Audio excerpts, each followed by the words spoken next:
মা, তুমি এখানে চা বেচতেছো? তুমি আমারে আর কত কষ্ট দিবে? আমার বউ আমারে বললো চা বিক্রি করতেছে। আমি এই কথা শোনার পরে নিজেরা সামলা রাখতে পারি না। আমি এই জন্য তোমাকে নিতে আসছি। আমি থাকতে তুমি এত কেন কষ্ট করো? ভিক্ষা করো, চা বিক্রি করো, এত কষ্ট দরকার কি তোমার? আমি না তোমার সন্তান? তুমি না আমার জন্ম দিছো? তাহলে এত কষ্ট কেন করো আম্মা? বাবারে, কিছু কিছু কষ্ট সন্তানের ভালোবাসার জন্য করতে হয়।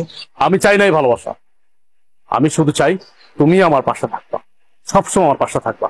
তুমি পিছিয়ে কি করছো না করছো আমি সব ভুলে গেছি। তুমি আমাকে মাফ করে এখন তুমি আমার সাথে চলো, আমার বাসায় থাকবা, চলো। না বাবা, আমি তো তোর আগেই কইছি আমি যাব না। আমি চাই না তোর সংসারে অশান্তি হোক, তোরা ভালো থাক, এটাই আমি চাই। তুমি এটা কেমন কথা বলতেছো? আমার সংসার অশান্তি? আমি যেদিন থেকে আমার বউরে বিয়ে করছি সেদিন থেকে তো আমার জীবন অশান্তি শুরু হয়ে গেছে। তুমি আর নতুন করে কি অশান্তি শুরু করবা? অথচ দেখো, আমার বাড়িতে থাকার কথা তোমার, অথচ তুমি না থেকে আমার শ্বশুর থাকছে। শ্বশুর থাকতেছে নন স্টপ, দিনের পরে দিন, রাতের পরে রাত, ভালো মন্দ খাইতেছে, ঘুমাইতেছে, ফিরতেছে। অথচ তুমি রাস্তা রাস্তা ভিক্ষা করতেছো, চা বিক্রি করতেছো। খারাপ লাগে না আমার? আমার তো খারাপ লাগে। তোমার তো ন্যূনতম কমন সেন্সটুকু আছে, অথচ আমার শ্বশুরের কোনো কমন সেন্স নেই। আমার বোর কাছে আমার শ্বশুরই সব। যাই হোক মা, আমি তোমার এত কথা বলতে পারতেছি না, এখন কোনো কথা আমি শুনবো না তোমার। তোমার এই চার ব্যবসা রাইখা এখন আমার সাথে তুমি চলো। এখন থেকে তুমি এই বাড়িতেই থাকবা।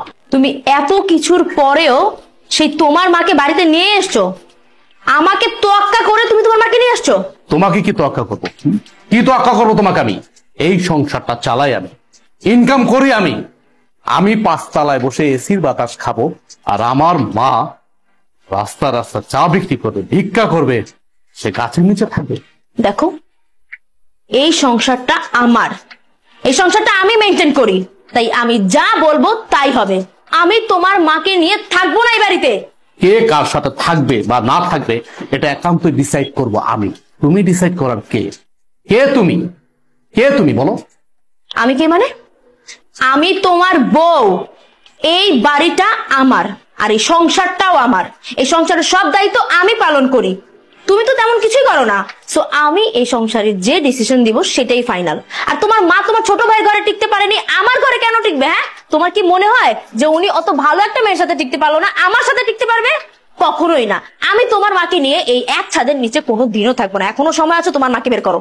বাহ, এই বাড়ি তোমার, তোমার কথা মতো চলবে। এই বাড়ি আমার, আমি আমার টাকায় কিনেছি, পরিশ্রমের টাকা দিয়ে কিনেছি। আর চাকরিটা করতেছি পরিশ্রম করে, কিন্তু চাকরি করে টাকা উপার্জন করি। হ্যাঁ মানলাম, তোমার বাবা আমাকে চাকরি দিয়েছে, সে অনেক সহযোগিতা করছে, আমি প্রয়োজনে তার টাকা দিয়ে দেব। কিন্তু তুমি কোনো কথা বলবা না আমার মার বিষয়ে।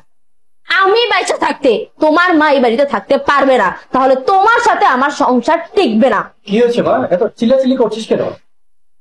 আপনার মেয়ে আমার মাকে এই বাড়ি থেকে বের হয়ে যেতে বলছে। আমার মাকে সে সহ্যই করতে পারতেছে না। আপনি জিজ্ঞেস করেন কেন আমার মাকে সে সহ্য করতে পারতেছে না? আমার মা গরিব, এই জন্য। বাবা দেখো, মহিলার দিকে তাকাও। এই সেই মহিলা যে কিছুক্ষণ আগে আমাদের কাছে চা বিক্রি করেছিল। আর উনি আমাদের কাছ থেকে টাকা কেন নেয়নি জানো? কারণ উনি আমার আদরের শাশুড়ি, আমার এই হাজবেন্ডের একমাত্র মা, ফকিন্নি মা, যার কারণে আমাদের কাছ থেকে টাকাটা তখন নেয়নি সে।